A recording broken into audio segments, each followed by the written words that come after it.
Storm Team. Welcome back, everyone, into KX News at noon, and you can see the back edge of the snow as a result of this clipper system just getting close to the Highway 83 corridor as we speak right now. Even if you are done with the snow, conditions remain very, very slick at this point in time. I did recently step outside our studios here in the capital city, and there are a lot of icy sidewalks, icy roads. So regardless, just make sure if you do have to be out on the roads, give yourself plenty of extra time. Where we're seeing still some more of those moderate bands of snow down closer to Wishick and Ashley there. So up towards Gackle, Napoleon, Medina there dealing with more lighter bands of snow. But regardless of whether the snow is heavy or light, it still creates travel concerns here and impacts. In fact, I'll step away from the screen, give you that expansive view of conditions across the region. Look at this. Williston already down to 18 degrees right now. Rest of us kind of holding tightly into those 20s and 30s, which is exactly where we were earlier on this morning. So those temperatures are kind of steadily holding into the 30s and 20s for the vast majority of us. This is a look at our observed snowfall as of this morning since yesterday.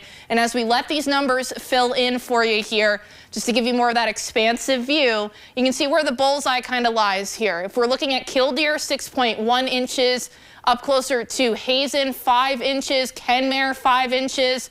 Now, the reason why you're not seeing much snow out towards the far southwestern corner of this map is because of what we call a radar gap or a radar hole. Our two prospective radars are located in Bismarck and Minot and just don't quite have as much far of a reach as down towards the far southwestern corner. We're looking at radar observed snowfall amounts there overall.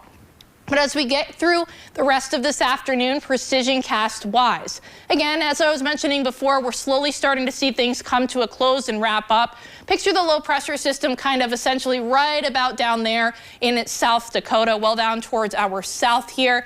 As this continues to finish the wraparound bands, we're left with some areas of cloud cover initially speaking by, say, 4 or 5 o'clock this evening. Once we get past that, take a look at the potential for clearing skies out towards the southwestern corner of the state, even in northeastern Montana there as well, where the snow has just been cranking all day long. Beyond this, even after the snow has fallen, we've been talking about this all morning long, because the snow has fallen and taken more of that light and powdery consistency to it, makes it very, very easy to blow back down onto the roadways here. And especially because we do have that potential for 30, 35 to as much as 40-mile-per-hour wind gusts down to the south, even up towards the north there as well. This takes you into 5, 6 o'clock this evening.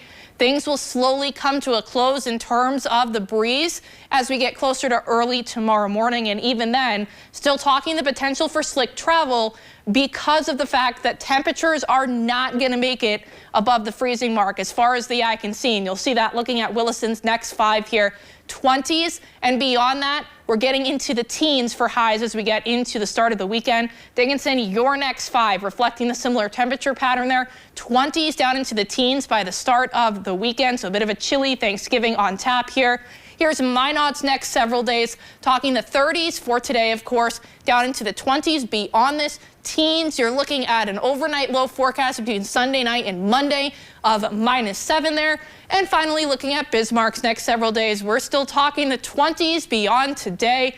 Thankfully, we're done with the snow after today. Things remaining a little bit more unsettled going into the weekend, but models are still going back and forth on that to be fully transparent with you here. So stick with us. We'll have more updates on that for you.